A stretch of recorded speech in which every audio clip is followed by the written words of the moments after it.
Flanked by majestic volcanoes and surrounded by a rich indigenous culture, Lake Atitlan is one of the main tourism draws in Guatemala.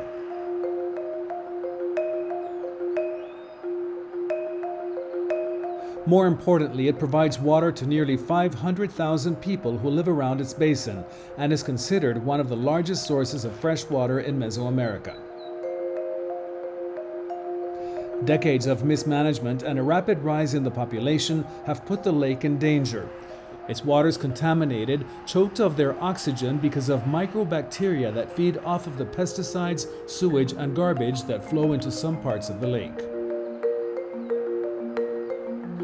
But its mystic beauty still attracts visitors, and over the decades, a wave of expats. Among the more recent arrivals, a group of cybercurrency enthusiasts who say the technology used to mine Bitcoin can be one of the solutions to the environmental problems at the lake. Patrick Melder, a surgeon from Atlanta, Georgia, launched the project in the lakeside town of Panajachel in late 2021, after spending years looking for ways to contribute to sustainable development in the lake communities. But it's very difficult to provide economic opportunity without creating dependence. And so when I started learning about Bitcoin and learning what Bitcoin could do for a community, the light started going off, thought of bringing this technology as a tool to empower the people of Panajachel and quite frankly the people of Guatemala.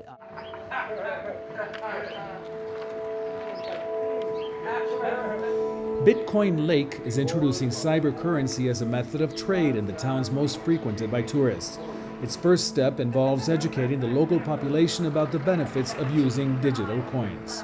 We developed a curriculum on our own, brought it down here, started teaching the children about Bitcoin, and that was the first pillar of the community effort, was Bitcoin education.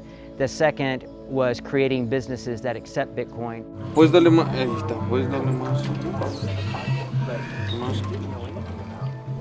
Educators like Eliazar Ajkin teach local shopkeepers and business owners about cybercurrency. He likens it to traditional transactions using bank accounts. And in an area where less than 40% of people have access to the banking system, Bitcoin is striking a chord. En cambio con Bitcoin no. Con Bitcoin tienes un teléfono y conectado a internet suficiente. No necesitas ni tu nombre ni tu DPI, nada. Solo es un número de teléfono y lo conectas a internet y ya. Lo puede hacer un niño de 5 años como un adulto de 60, 70 años. Mandar dinero a Europa, a Estados Unidos o viceversa. Muchas personas guatemaltecas han ido a Estados Unidos. Ellos pueden hacer lo mismo, ¿verdad? Mandarle dinero a su familia de Estados Unidos para acá en Bitcoin y aquí lo pueden cambiar a efectivo, ¿verdad? Entonces es algo que o sea, ahora nos estamos dando cuenta que la tecnología en la internet nos está llevando a otro nivel.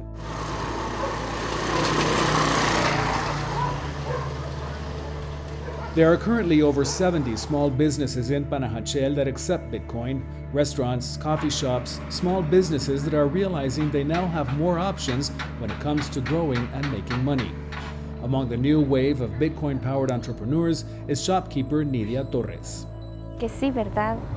Sí, porque he visto muchas personas y no solo las personas de afuera, sino que también aquí en el mismo pueblo, porque yo tengo mis Bitcoin y yo puedo ir a un restaurante, ¿verdad?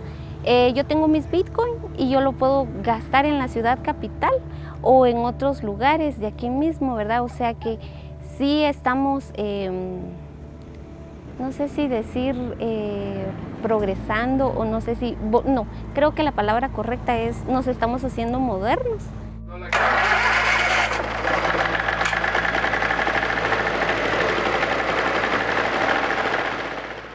But there is a third pillar to Bitcoin Lake's strategy, and it involves mining cybercurrency.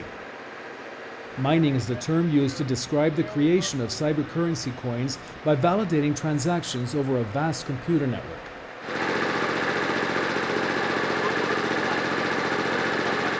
But running those computers uses a lot of energy, which in turn burns fossil fuels, damaging the environment.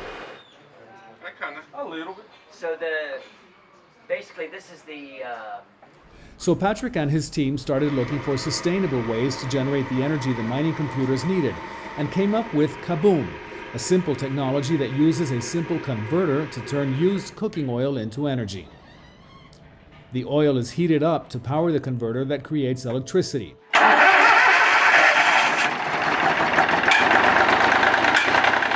That electricity then powers the computers that do the work of mining bitcoins. The idea is to basically turn waste into money. Lo primero es calentar el aceite, filtrarlo bien, lo más limpio que se pueda. Lo estamos haciendo con ropa usada. O sea, lo calentamos, ropa usada, lo colamos, ¿verdad? Y ya lo colamos 1 o 2 veces, ya listo. Ahí es cuando lo vaciamos en el contenedor para el motor. Y ya, así de fácil. El motor se conecta, bueno, el motor también tiene su mantenimiento, aceite, agua, batería, ¿verdad? Para recargar el motor. Y ya, listo, se enciende el motor. Mario Lopez Salguero is operations manager for the Bitcoin project. He says the simple technology could easily be replicated. La ventaja con esto es que todos los sistemas son modulares. Entonces, al ser modular, nosotros podemos ir creciéndolo por partes. Tenemos una visión de poder hacer una producción ya masiva de energía eléctrica a través de la utilización de basura en el lago. Esto lo que va a hacer es que va a limpiar el lago que encontramos acá, vamos a evitar la contaminación del mismo, pero más importante, vamos a educar a las personas de no contaminar y utilizar la basura para generar energía eléctrica. Esa energía eléctrica lo que va a hacer es, en su forma, como vieron, en el caso de Kaboom, la generación de Bitcoin. Tiendas, restaurantes, hoteles. Cesar Tánchez is a Bitcoin entrepreneur. He says the use of cybercurrency and the application of simple, older technology to harness energy is a potent combination. Porque Bitcoin, parte de sus características importantes es que es líquido. Es decir, lo puedes vender y lo puedes comprar de forma inmediata 24 horas al día, 7 días a la semana, 365 días. Entonces ni siquiera te lo tienes que quedar, lo puedes convertir a cualquier moneda. Entonces estabas generando recursos de un aceite que estaba literalmente destinado a irse a la basura e irse a cualquier otro lugar dañando el ambiente, y ahora estabas obteniendo recursos de ello. Que esto es una prueba de concepto para hacerlo a una escala más grande. Imaginemos solo por un momento de que este proyecto puede ser una realidad, erradicando la basura que tenemos nosotros en nuestras diferentes comunidades. While the technology for generating energy from trash is still in a proof of concept stage, its proponents are excited about what it can do, potentially bringing more people into the banking system, providing them with tools for financial education, saving and investing, and at the same time giving them a way to monetize the trash they generate. Antes la gente simplemente, cuando ya estaba el aceite quemado, simplemente lo regaba en cualquier parte, ¿verdad? E incluso todavía lo están haciendo, lo riegan en cualquier parte, en las montañas, en los ríos. Y es algo triste porque cuando es invierno, llueve, todo eso se va al lago, ¿verdad? Entonces estamos poco a poco matando al lago. Con este proyecto lo que queremos es recaudar todo el aceite de alrededor del lago y darle un uso y minar bitcoins. De alguna forma ver los presupuestos, ver el bitcoin y más adelante incluso esos bitcoins repartirlo entre las personas que nos den el aceite, ¿verdad? Como comprárselo a ellos. But there is a long road ahead for those who aim to scale up the idea of using mining cybercurrencies to help preserve the environment. Indigenous communities around the lake have a historical distrust for outsiders bringing in new ideas, and the challenges around breaking down the fear of something as new as cybercurrencies are large. And there are environmental concerns as well. Burning cooking oil produces carbon emissions, as does burning fossil fuels. Any larger scale facility to produce energy from used cooking oil would have to take that and other potential environmental concerns into account. Still, proponents say any alternative to dumping oil and other waste into the lake is worth exploring. And this proof of concept is a first step towards building a larger, environmentally sustainable system.